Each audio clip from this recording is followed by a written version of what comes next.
secrétaire d'État américain John Kerry estime que cette conférence pourrait avoir lieu avant la fin du mois. Pour le médiateur international Lakhdar Brahimi, ce rapprochement entre la Russie et les États-Unis est un premier pas très important pour inciter le régime syrien et les rebelles à trouver une solution politique au conflit. La première information optimiste depuis très longtemps est selon lui.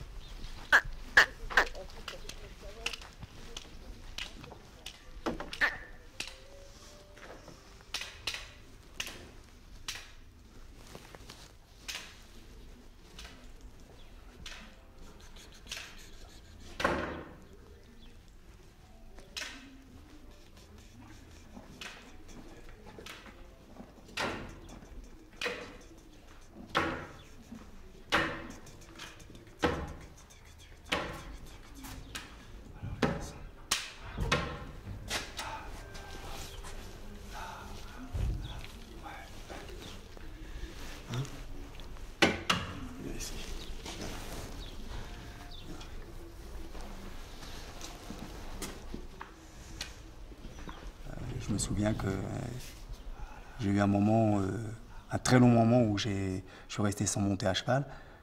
Je pensais que j'étais plus capable de monter à cheval en étant aveugle. Je pensais que c'était plus pour moi. Voilà. Je pensais pas être capable en étant aveugle, retrouver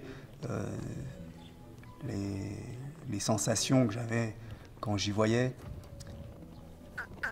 Et retrouver entre parenthèses une espèce de qualité d'équitation. Et quand je suis, c'est vrai, tombé devant ce cheval, cet Ayala, je me suis dit, bon, allez, il faut y aller.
Un jour, je me posais la question de savoir si j'étais vraiment capable de continuer, parce que la première fois que j'ai mis le pied dans l'étrier, j'ai mis le pied dans l'étrier, voilà.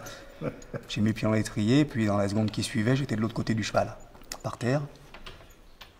Donc là, il a fallu quand même se poser des questions, et puis pendant très longtemps, chaque fois que j'arrivais aux écuries et que je prenais les chevaux, j'avais quand même une boule au ventre, en me disant, bon, la technique c'est une chose, je pense un petit peu l'avoir, mais là, je l'ai plus tant que ça va plus, quoi. Et puis je me retrouvais vraiment dans le noir comme un bateau, sur un bateau ivre, manque d'équilibre, un manque de tout, un manque de repères dans l'espace. J'avais vraiment l'impression de ne plus savoir, quoi. Et quand j'enlevais les pieds du sol et que je posais mes fesses sur le cheval, là je me remettais complètement au cheval. Et là c'était un moment de solitude. Enfin, solitude, un moment de désespoir un peu même presque. Ça n'a pas été facile. Là-haut, là-haut, là.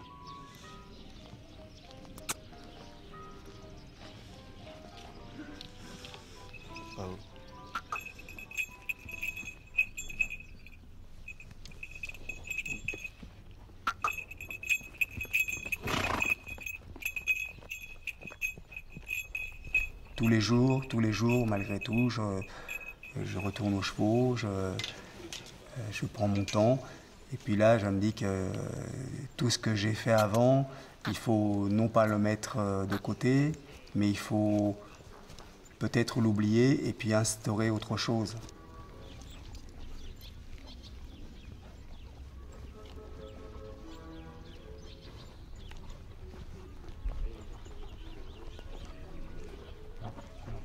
Ouais, oui. C'est bien ça. Hein, voilà. Là, c'est bien. Là, il a vu quelque chose là-bas à gauche. Là. Moi, je vais sortir tout doucement, l'écarter un peu. Il s'écarte. Il s'écarte, hein. C'est bien. Rentrer un petit peu les hanches. Dans cet espace dans lequel j'évolue, où au début c'était un petit peu étrange d'arriver et de travailler, vouloir travailler comme quelqu'un qui voit dans un milieu comme ça, d'un seul coup je me rends compte que chaque jour qui passe, il y a de moins en moins de choses qui sont difficiles à faire. Ouais, ça c'est bien. Ouais.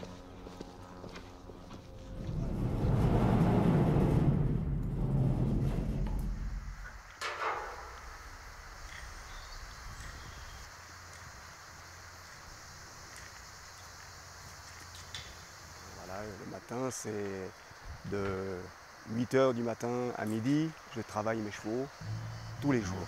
Évidemment, quand j'ai repris l'équitation en étant aveugle, je ne pouvais pas imaginer travailler comme un cavalier voyant. Pour moi, sans la vue, c'était pratiquement impensable. Il a fallu recréer complètement des repères intégrer les choses.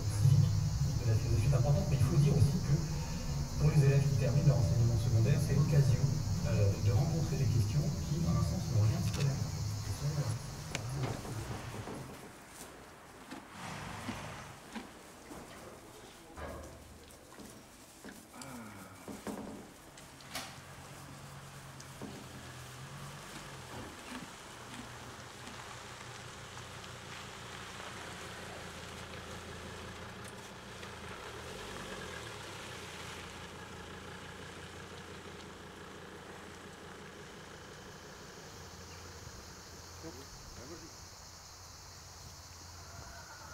Et quand j'étais à Mayenne, je venais d'avoir les chevaux. C'était le tout départ. Je recommençais complètement le travail.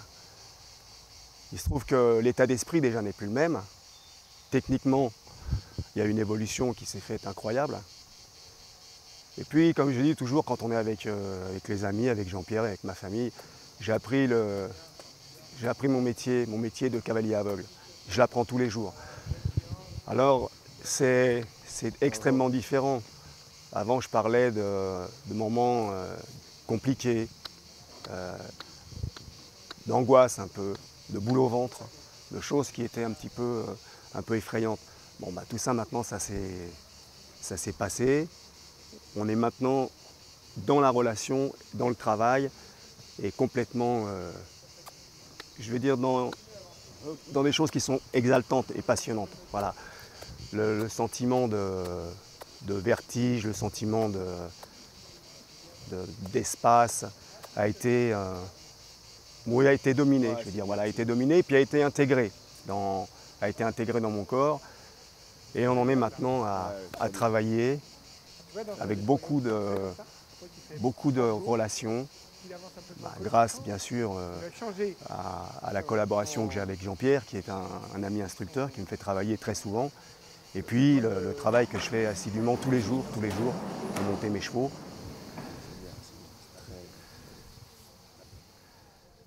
Allez, viens. Hop. Allez, hop. Viens vite. Viens vite. Viens. Ah, c'est bien.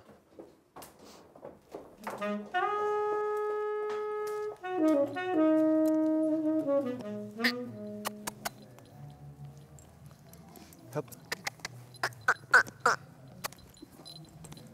Le rituel commence au box déjà, avec le pansage, le scellé et tout. Et après, voilà, à pied, très contact, contre le cheval, etc. Donc il est fait, d'abord ça permet aux chevaux de s'échauffer et voilà, de rétablir ce contact intime qu'ils ont, qui est très physique. Il faut que tes chevaux te retrouvent quand tu es dessus, comme ils ont confiance en toi à pied. Il faut se faire reconnaître, c'est pour ça qu'il faut très souvent caresser, récompenser, avoir des contacts physiques. Très souvent, ils touchent l'encolure, caressent l'encolure. Et à chaque fois que le cheval reconnaît ce contact, il se décontracte. Et on le voit dans son attitude. Voilà.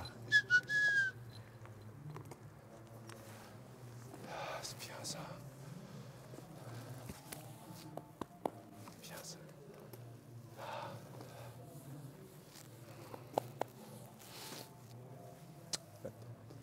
Là, Jean-Pierre, Oui, je vais récupérer l'autre.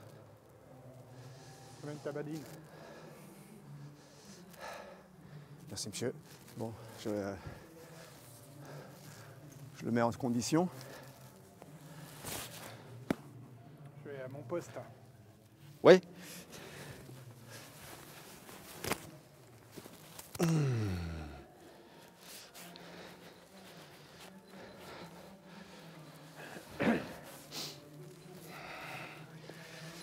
Voilà, c'est mieux là, non? Ouais, beaucoup mieux. Il t'emmène plus la main. Alors c'est un petit peu excessif le pli, mais c'est pas grave. C'est pas grave. Pour le moment, il faut arriver à ce qu'il vienne autour de ta jambe intérieure, qu'il arrête de t'emmener avec ta main gauche vers la droite. En fin de compte, quand il t'emmène la main gauche à droite, il rentre son côté gauche. Hein. Donc autour de ta jambe gauche, il faut que ça soit creux. Si tu pousses avec ta jambe gauche, tu vas le recevoir sur ta jambe droite. Très bien. Là, j'ai mieux ça. Hein. Voilà, j'ai mieux. Mieux ça. Tu le sens, non? Absolument. Hein? Absolument. Je n'ai pas entendu, excuse-moi. Absolument. Ah, bon, ça va, j'ai entendu. C'est très difficile pour moi quand je travaille, par exemple, avec Jean-Pierre, et qu'on commence à mettre en place quelque chose, et qu'il me dit, est-ce que là, tu sens? Il me faut un temps pour, évidemment, me remettre en arrière en me disant, quand je voyais, c'était possible. Là, maintenant, il faut que je l'intègre différemment. Une main qui recule un peu trop, je ne la vois pas. Et après, le cheval qui a des foulées qui ne sont pas tout à fait régulières, je commence à intégrer ça. Il faut tout intégrer dans son corps et faire complètement corps avec le cheval. Ah non, il y a du bon travail de fait. Hein. Ouais. Mais bon. Il y a des sensations bonnes là. Ouais, bonne sensation. Bah, cette élasticité que tu Commence à prendre de l'aisance. Oh là là. Revenir un peu au piafé, c'est bien, tu vois, pour repartir dans son doux passage, pour repartir dans un trot, passer les vitesses, quoi. Ouais. Mais il n'y a pas très longtemps, ça fait quoi? Ça fait 2 mois qu'il fait ça. Ouais. Qu'il commence à travailler dans ce registre-là. Donc il faut quand même le temps qu'il s'installe, hein, qu'il prenne la force et que ça se stabilise. Hein. C'est bien, hein. Que du bonheur. Bien. Hein. Bravo, patron. Super. Bien, ça, c'est bien. Oh, bisous. Voilà. Un bisou de la fin. Ouais, c'est incroyable. Wow. Alors. C'est bien. C'est très bien.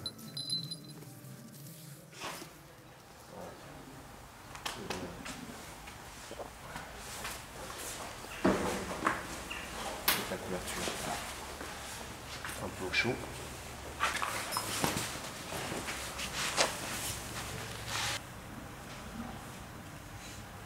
C'est ces moments-là aussi qui font la relation, le moment où on est en dehors de l'équitation. C'est là qu'on crée aussi où j'ai besoin d'avoir de la tranquillité avec eux.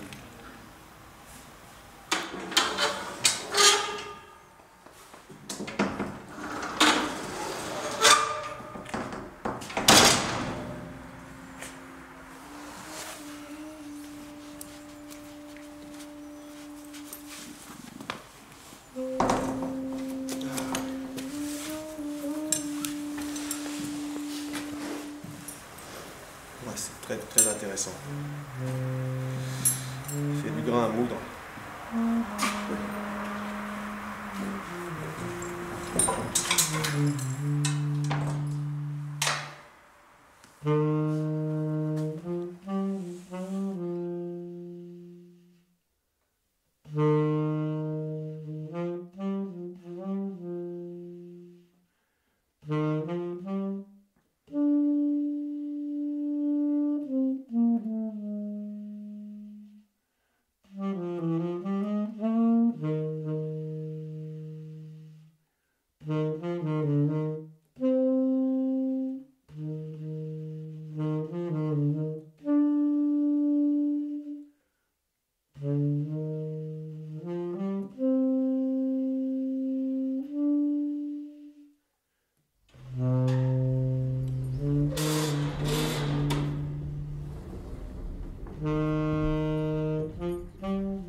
J'ai 19 ans, j'étais à l'époque à la Courneuve.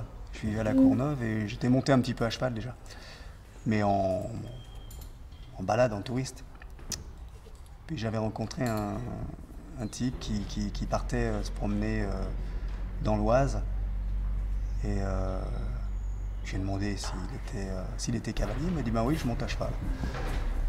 Et il me dit mais est-ce que tu veux venir avec moi? Je dis pourquoi pas. Ouais. Et je suis parti avec lui monter dans l'Oise, dans une propriété, dans un petit village. Et on était tous les deux, on est partis en balade et c'est un type qui nous a accueillis, qui nous a emmenés balader. Et au cours de la balade, le type qui nous accompagnait se retourne et nous dit « Tiens, je cherche un palefrenier. Si vous connaissez quelqu'un,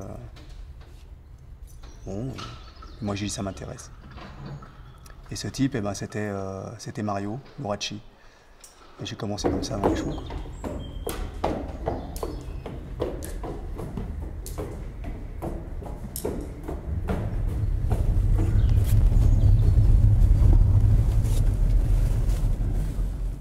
Ça, c'est mon nouveau manège. Ah, Mario? C'est mon nouveau manège, ça. Là, ici, alors. Ouais. Ce que tu viens de faire, là. Ouais. Alors, ce que je vais te décrire un peu le truc, c'est que d'abord une chose, tu sais que j'adore travailler dans un manège rond, moi. Ouais. Et donc voilà, j'ai construit un petit manège rond de 19 mètres de diamètre, tu vois, ouais, qui te permet de travailler à l'intérieur avec des troncs d'arbres. Tout est en bois. C'est zen, là. Ouais, bah, c'est calme, tranquille.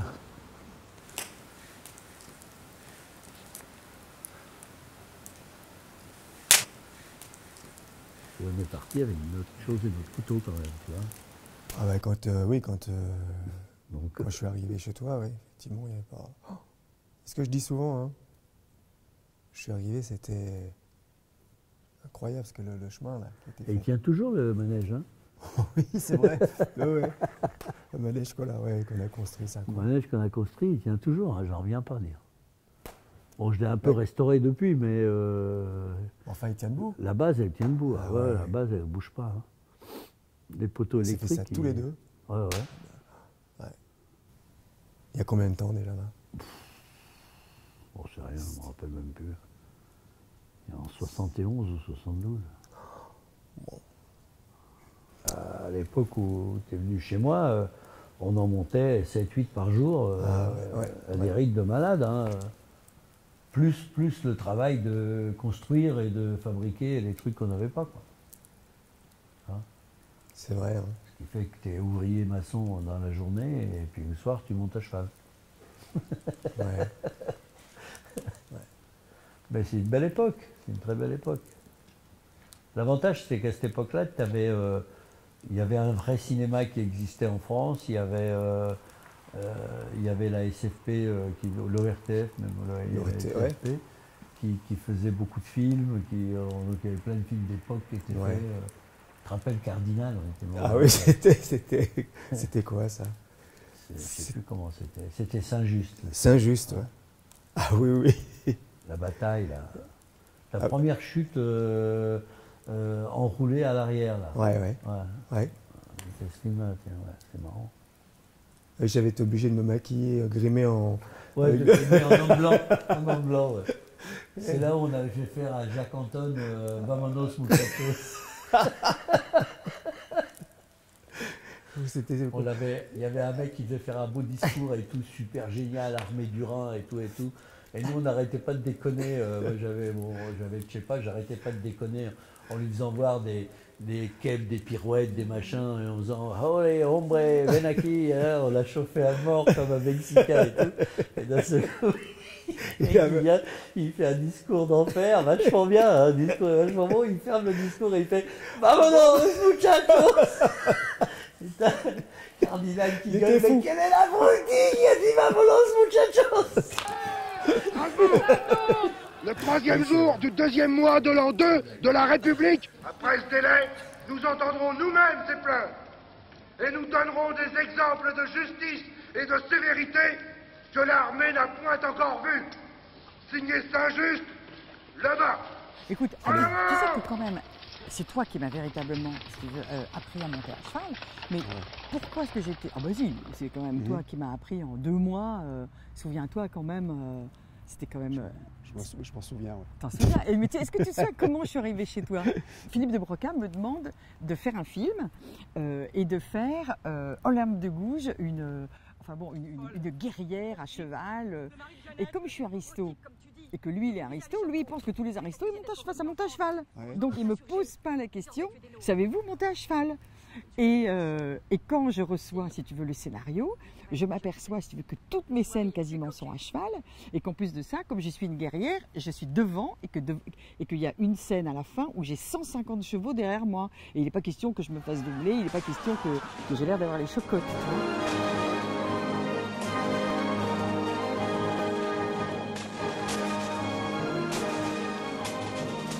J'arrive chez Mario Loracci et je lui dis, écoutez, voilà Mario, il faut que je vous dise quelque chose, je ne sais pas monter à cheval. Il me dit, mais t'es complètement barjot, toi, tu sais que c'est quand même un rôle qui est très important à cheval, si tu sais pas monter à cheval.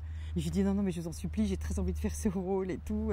Je voudrais que vous m'appreniez, il nous reste 3 mois avant le début du tournage. Il me dit, mais 3 mois, mais tu sais ce que c'est 3 mois par rapport à... J'ai dit, non, mais je suis très volontaire, je vais y arriver et tout. Il m'a dit, j'ai un super mec, un super cascadeur, Patrick Moutoumé, qui s'est installé à Saint-Rémy-de-Provence et qui a monté un club.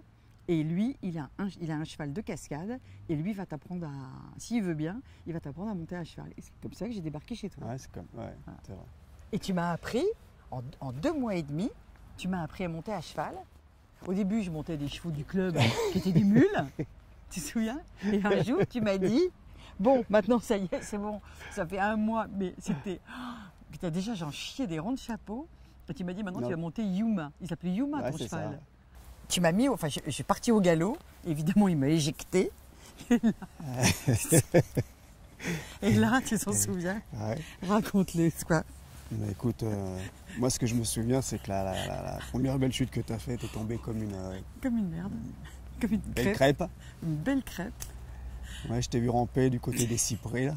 J'ai rampé comme un animal, tu te souviens? Je me suis mis dans les fourrés. Dans les fourrés, ouais. Mais c'est incroyable. Je veux plus monter. Je veux plus monter. Mais surtout, ce qui m'a frappé, tu sais, c'est que je me suis dit, c'est incroyable l'instinct animal qu'on a dans ces moments-là.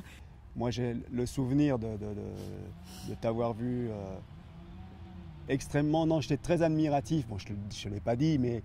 très admiratif de ta volonté et c'est souvent que d'ailleurs quand j'en parle avec les amis, quand on parle de ça, il me dit, je lui disais pas parce que bon... Oui, ça tu me le disais. Mais non, parce que moi, si tu veux, j'avais quand même eu un coup... Non, Mario m'avait téléphoné en me disant, bon, Nilo, faut vraiment... Ah bah oui, parce qu'il faut vraiment qu'elle monte à cheval. J'ai dit, t'inquiète pas, tu vois. Il fallait aussi que je fasse mon boulot, tu vois. Bien sûr, évidemment. Mais c'est ce que je lui ai dit. Je lui ai téléphoné, j'ai dit, écoute, elle est vaillante parce que... Elle se prend des gamelles. Attends, j'ai eu un bleu, tu te souviens, sur la hanche. Un jour, je t'ai dit, parce que Patrick... Ah oui, mon médecin... Mon médecin m'a dit qu'il fallait peut-être que je mette, que j'arrête quelques jours. J'en ai rien à foutre de toi. Je t'ai dit, mais il faut quand même que je te montre mon bleu. Et là, tu voyais encore un peu, là. Ah oui, je voyais encore un peu. Et je me souviens de la gueule que tu as fait quand tu as vu le bleu. T'as hésité 2 secondes, t'as dû dire, oh la pauvre fille quand même, tu vois. T'as hésité 2 secondes et puis tu m'as dit, bon, allez en selle. Allez en selle. Allez en selle. J'ai dit, non, mais mon médecin, allez en selle.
Alors là, on est où sur la propriété là? Là, on est juste au pied de la montagnette, dans une belle carrière qui fait 20 mètres par 50. Ouais. Juste au bord d'un hectare de chênes et de pins. Magnifique, hein. Donc il y a une jolie carte postale en fond de décor. Alors moi, tu sais que je connais bien là, parce que il y a quelques années, je suis venu sur un film ici. Ah oui? Ouais, sur un tournage, on a tourné à côté à la baie de Frigolet. Ah bah oui. Avec Sean Connery. Ouais, avec Sean Connery, exactement, ouais. On a tourné là pendant 3 mois. Et c'était quasiment le dernier film sur lequel j'ai travaillé, parce que bon, après j'ai perdu la vue. J'avais déjà eu mon accident déjà, mais enfin bon, comme j'avais récupéré un petit peu de vision, j'étais venu avec mon équipe de cascadeurs là. Ouais. Et voilà, on avait travaillé là sur ce film.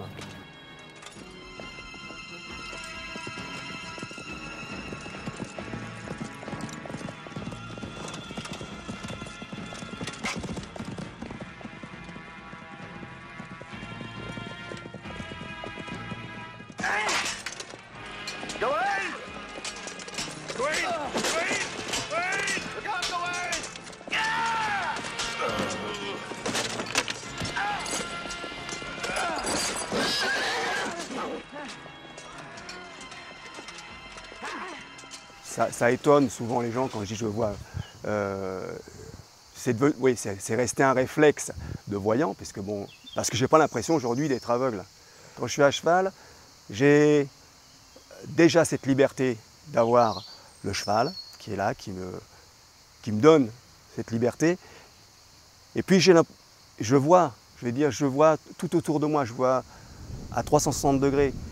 Je peux travailler, et pendant que je suis à cheval, je vois ses oreilles, je vois sa croupe, je vois ses membres, je vois l'espace dans lequel j'évolue. Alors tout ça, ça peut paraître un petit peu, comment dirais-je, paradoxal, mais c'est une vue comme ça, virtuelle, mais extrêmement présente pour moi. C'est comme ça que je suis. Et je pense que cette façon de voir m'a permis de ne plus avoir de sensation de vertige à cheval, et de me sentir très très bien.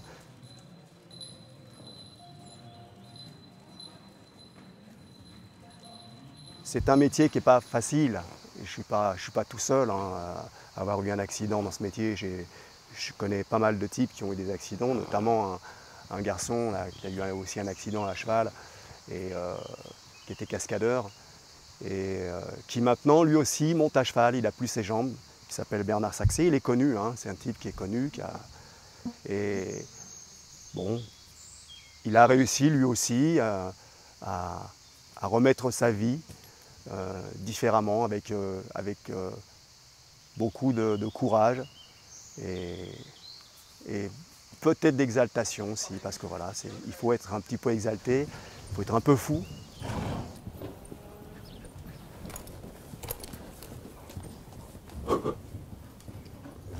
Je vais peut-être tenter d'y aller, hein, vous avez peut-être un peu ras-le-bol là. Non, vas-y, j'écoute le cheval. Ouais.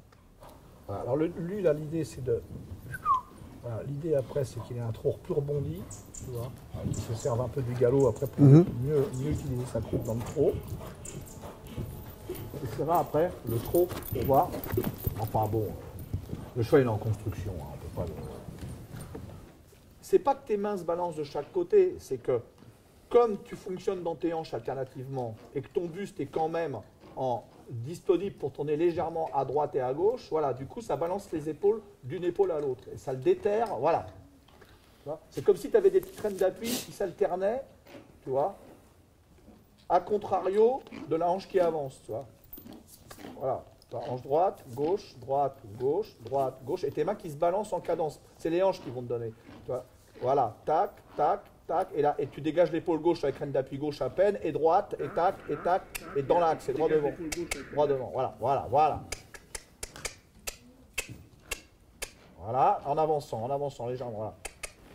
En avançant. Ouais. L'avantage, c'est que voilà, tu as des fauteuils électriques, là, tu as carrément...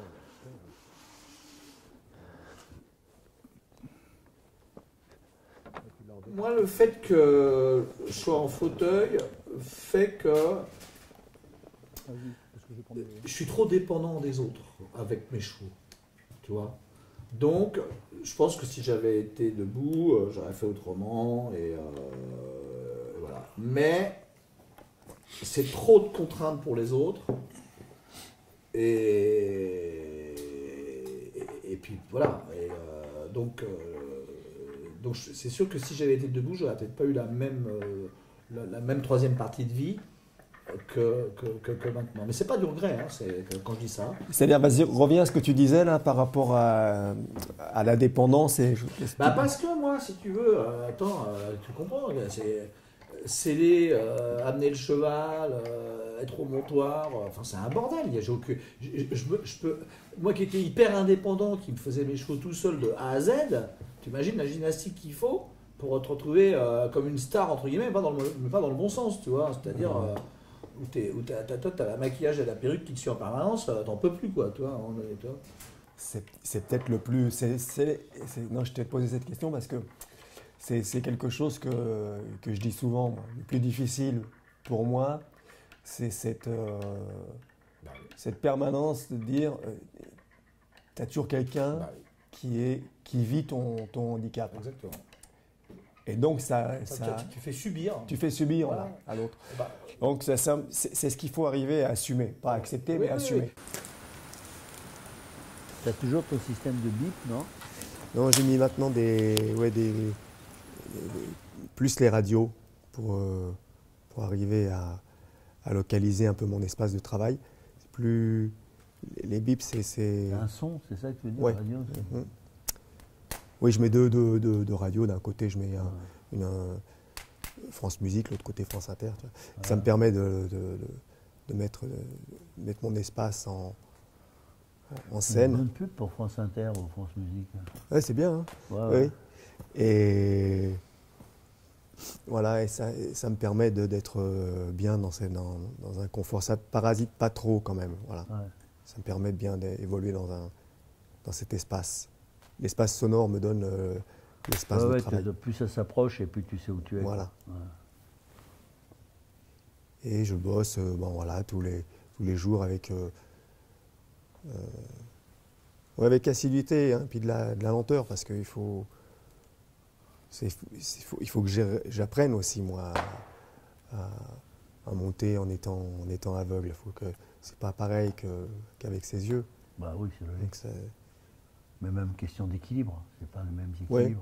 Non, c'est vrai, il faut retrouver... un équilibre avec le cheval. Ouais, c'est justement ça qui est dans si tu veux, le travail que je fais tous les jours, c'est ça, arriver à intégrer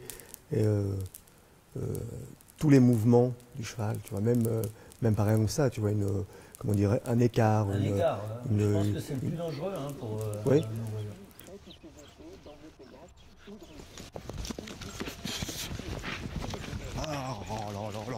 Non, je veux dire, c'est pas trop compliqué après, parce que quand tu es en osmose avec le cheval, ce qui est compliqué, c'est par exemple arriver à faire un très bel appuyé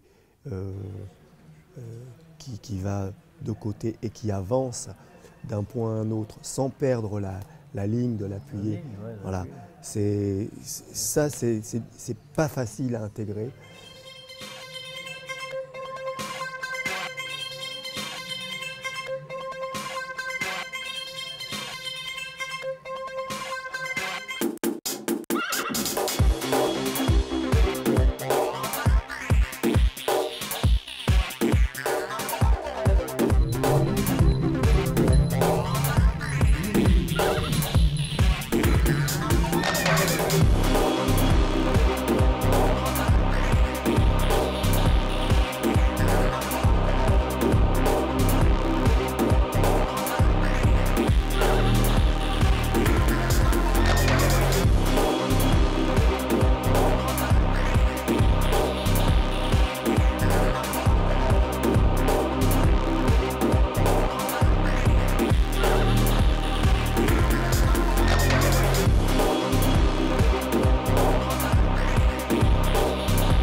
Voilà, puis ta main gauche. Relâche tes aides extérieures et dedans, fais vibrer dedans un peu. Ta jambe bien dedans. Voilà. Est-ce qu'il descend sur ta main? Très bien. Change de direction avec tes hanches. Change de direction, change de main. Tranquille. Faut qu'il marche, mais pas précipité. Hein. Commence à rouler un peu là. Tu vas demander ployer légèrement à droite. Mets ta jambe droite. Et fais-le venir à l'intérieur, tout doucement, sur son postérieur gauche, tranquillement. Bouge pas trop tes mains. Ça va? Faut que ça avance, hein?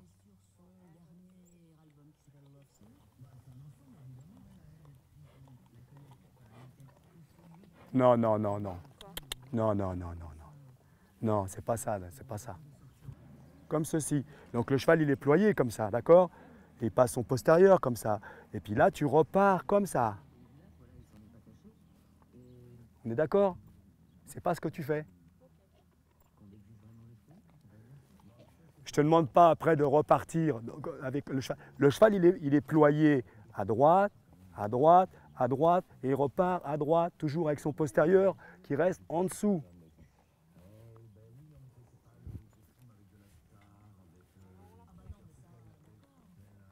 Je te gêne pas là? Où?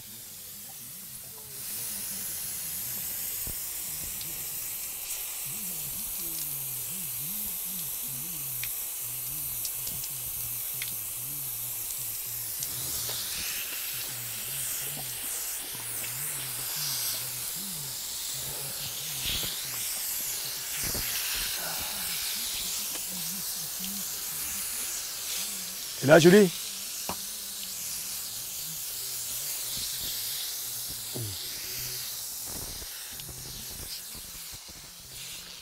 Non, quand on était tout à l'heure, quand on travaillait, que tu étais dans le rond de longe, il faut partir du principe que de toute façon, quand tu demandes quelque chose, si tu ne l'obtiens pas, c'est pas le cheval, c'est toi. Hein, ça, tu le sais, bon, mais moi c'est mon leitmotiv ça. Donc je recommence. Et on arrête ça, c'est pas bon, ça c'est pas bon, ça c'est pas bon, ça. Ça c'est pas bon, ça, c'est pas bon ça. Ça c'est pas bon ça. Hein.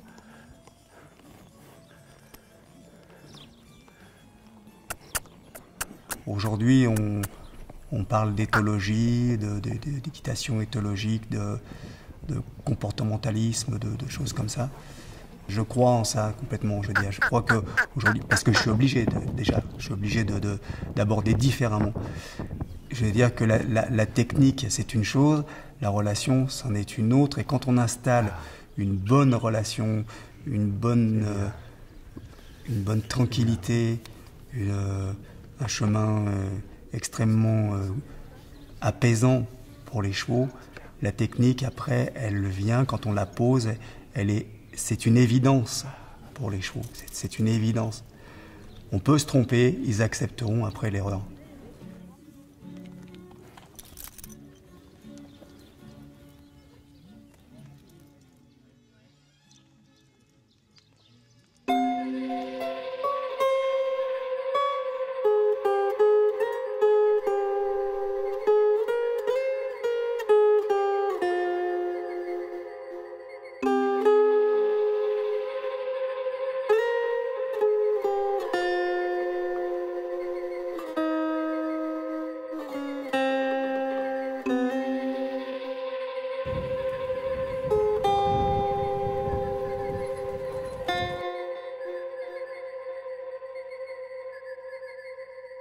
Cette relation avec le cheval, là, disons cette relation, une vraie relation, tu l'appliques vraiment maintenant dans ton travail en dressage? Tu mets ça en avant ou tu privilégies la technique? Qu'est-ce que tu privilégies d'abord? La relation? La technique c'est important, mais moi je suis convaincu que la technique t'en fais rien si tu ne sais pas aborder ton cheval de la façon qui lui correspond, quoi.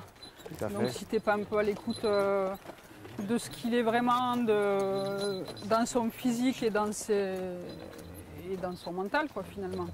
Ouais. Ben, tu peux très vite les mettre en résistance, tu peux très vite les gonfler, les fatiguer pour rien.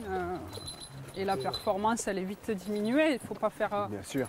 faut pas faire les choses à tout prix, il ne faut pas faire les choses qu'avec de la technique, il faut quand même un peu du sentiment, savoir jusqu'où on peut aller, à quel moment on peut le faire. C'est ça qui est le plus dur à doser à cheval. C'est pas sûr. La technique, s'il n'y avait que de la technique, ça serait facile, on serait tous au Grand Prix, on serait tous aux Jeux Olympiques. Sauf que... Il faut établir une complicité avec le cheval, Patricia, toujours privilégier ça. Moi j'ai fait... Avec le recul, quand je pense à ce que j'ai fait avec notre étalon Harmonio, je le montais sans selle, sans bride, avec un collier autour du cou. Et tout ce qui me faisait sur le plat, des transitions, piaffe trop allongé, changement de pied aux deux temps, des pirouettes, des appuyés, des reculés, il me sortait tout ça avec la cordelette sans rien. Et j'ai pas appris à faire des trucs comme ça, c'est en m'amusant avec lui en liberté au quotidien.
Allez, ok, quand j'arrive au rond-point, quand on sort de Bolène, je t'appelle. Hein? Ouais, y a pas de souci. Allez, ciao, Marc. Ciao. Alors, t'es Miro ou quoi? C'est quoi les connards qui te klaxonnent sur la route? Je te jure. Non, mais vous m'avez pas vu. Non, parce que je regardais le virage. Dans le virage, j'étais garé à l'extérieur du virage. J'ai dit, Margabo, allez. Ouais, mais attends, t'es resté dans la voiture? Ouais. Ah bah voilà. Oui, mais attends, j'ai un fourgon avec un vent derrière. Il va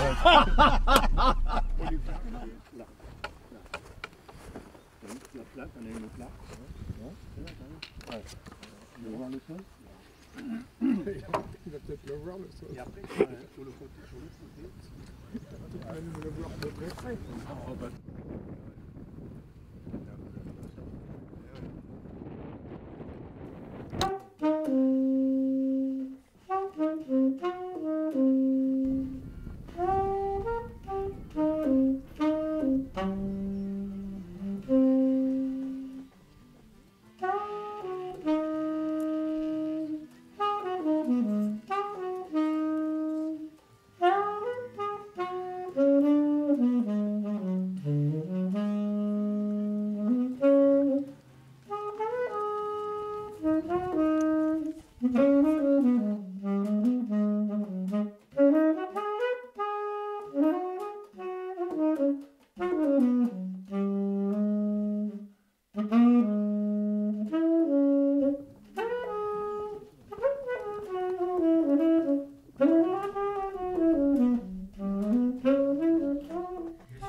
Il faut voir ce qu'il fait avec les chevaux, monsieur.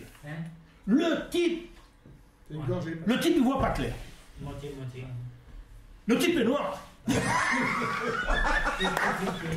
J'aurais dit au type. Mais alors, le type fait des choses avec les chevaux, monsieur, des choses exceptionnelles. Alors, mais alors, le type est méchant. Putain, mais tu sais, il me brosse un tel portrait, et en plus il est méchant. Je dis, merde, quand même, il faut que je vois ce phénomène. Mais il me met un peu en garde quand même, toi, l'air de dire. Bref. Et puis alors, un jour, il m'emmène chez lui, donc voilà, et je me rappelle, Patrick, qu'il y avait un petit cheval B, tu sais, tu avais monté en filet, là, genre taureau encore avec les gants, machin. Alors il bosse son cheval, tout ça, il le couche, il l'assoit, machin, tout ça. C'était un peu spectaculaire quand même. Voilà. Et puis on discute un peu le bout de gras, puis voilà. Puis... C'est curieux, tu en es devenu quoi tout de suite. On s'est téléphoné dans les jours qui ont suivi. Peu de temps après, on a passé un week-end ensemble. On est devenu. Voilà, c'est passé. Il y a quelque chose. On est devenu potes. Et là, Marc, faut que tu me parles. Hein. Si tu ne me parles pas, là, je vais partir avec quelqu'un d'autre.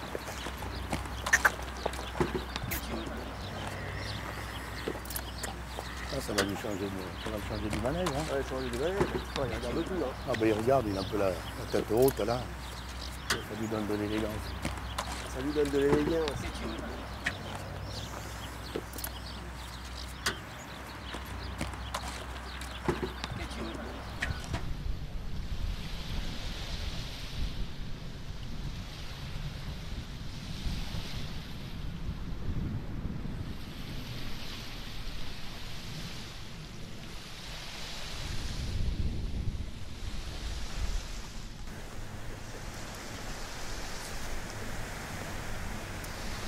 C'est le pied quand même, non?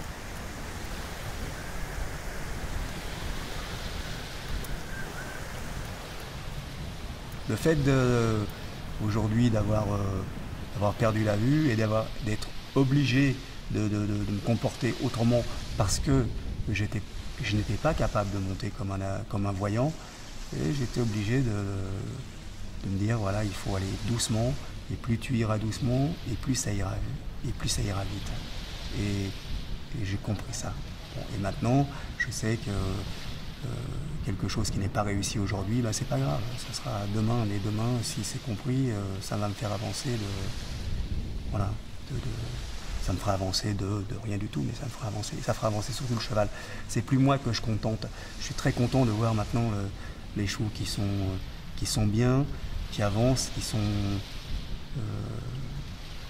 si tant est qu'ils puissent être heureux, mais qu'ils soient bien quand ils travaillent, voilà, pas dans la contrainte.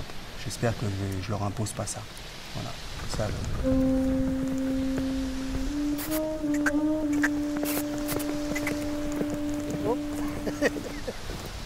Ça va?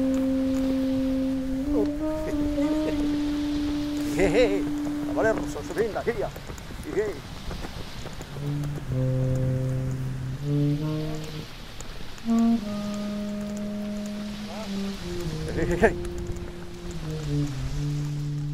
Il a fallu beaucoup d'amour autour de moi parce que j'étais extrêmement aidé, extrêmement aidé, voilà, extrêmement aimé même. Et pour toutes ces personnes qui étaient autour de moi, je ne pouvais pas les décevoir. Il fallait vraiment s'accrocher. Pour moi, c'est la plus belle cascade de ma vie de me dire voilà, j'étais pas fait pour ça, être aveugle, et puis aujourd'hui, j'arrive à en rire. Et ça, c'est bien.